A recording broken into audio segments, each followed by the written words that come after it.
أعوذ بالله من الشيطان الرجيم بسم الله الرحمن الرحيم الحمد لله رب العالمين حمدا كثيرا طيبا مباركا فيه كما ينبغي لجلال وجهه وعظيم سلطانه وأفضل الصلاة وأتم التسليم على المبعوث رحمة للعالمين سيدنا محمد الهادي الأمين وعلى آله وصحابته أجمعين. اللهم اجعل جمعنا هذا جمعا مرحوما وتفرقنا من بعده تفرقا معصوما ولا تجعل فينا ولا منا شقيا ولا محروما.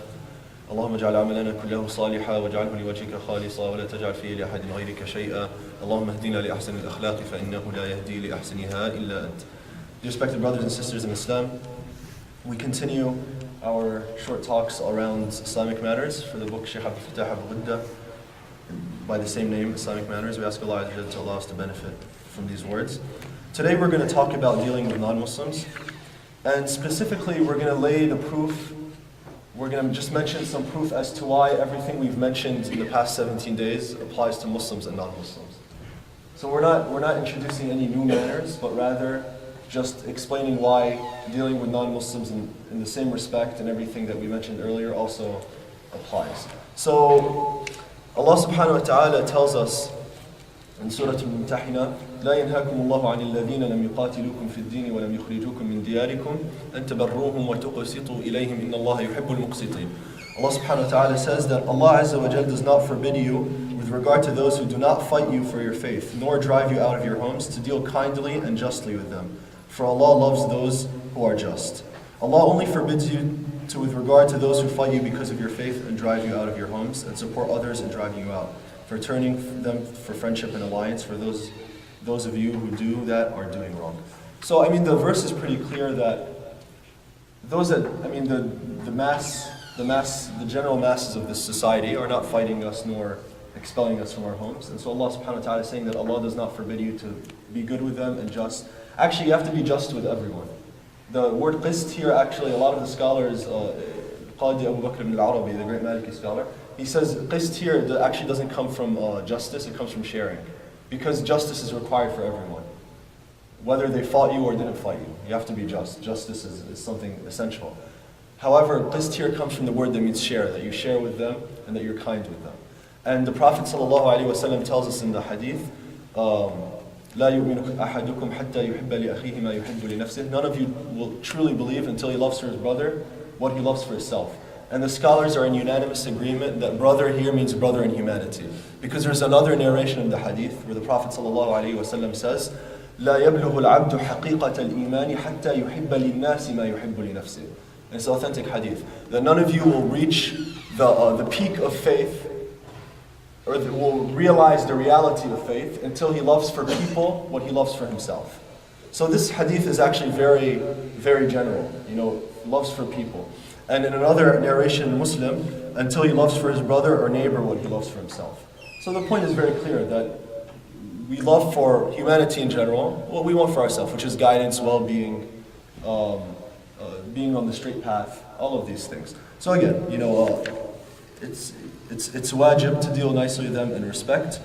And a lot of scholars, some of the more modern scholars, they cited this opinion that there's a concept called naskh in Quran. And naskh is when the ruling of one verse abrogates the ruling of another verse. And there's only a few of these in the Quran. Ibn Taymiyyah counts, you can count them on your hands. But there's one scholar a couple hundred years ago who suggested that the verse in Surah At-Tawbah, which is, fight them wherever you find them. The very famous verse that Islamophobes love to use against Muslims. That verse abrogates the meaning of the verse we recited previously, that Allah does not prevent you from being nice and kind to those that haven't fought you or expelled you from your homes. So that verse abrogates that verse and another 124 verses that mention dealing kindly with non-Muslims. He says that, and the scholars, they said this is impossible. Quran doesn't come to just cancel out rulings of hundreds of verses all at once. This is something that's just, it's لا يعقل. It's not something that you could even imagine, right? So that's not a correct opinion. And it's narrated that Asma bint Abi Bakr, her mother was a non-Muslim, and she asked the Prophet ﷺ, can my mother, can she visit me? Because she didn't live in Medina. Can she visit me in Medina and can I be kind and just with her? And the Prophet ﷺ said yes, of course. And this hadith, is in Bukhary and Muslim. It's a hadith that's muttafaq alayh. Some other important things, the Prophet ﷺ specifically used to visit non-Muslims who are ill. So this is very important. And specifically neighbors. The right of the neighbor is different than the right of the Muslim and the non-Muslim. It's even, a different kind of right. And the scholars of old, they used to consider, the Hanafi scholars, they used to consider a neighbor, there's many Hanafis here, so pay attention. They used to consider a neighbor 40 houses around you. Those are your neighbors. So, and the rights of the neighbor are very important, that they don't sleep while, you don't sleep while they are hungry, that you take care of them. The Prophet ﷺ used to visit his non-Muslim ill neighbor. So being kind and visiting is very important. And finally, again, everything we said previously applies to non-Muslims. When I specifically spoke about parents, I made it a point not to mention non-Muslim, Muslim, because it doesn't matter. Parents are parents. The respect is the same for both. And finally, condolences. It's encouraged to give condolences to non-Muslim, but it's prohibited to make dua. That's all it is. Even some of the scholars have allowed, and I follow this opinion personally, to allow to go to the janazah of a non-Muslim, as long, and this is very important, you're not allowed, of course, to practice the rituals. This is strictly prohibited, because that's following the prayer, and this is haram, we have our own prayer.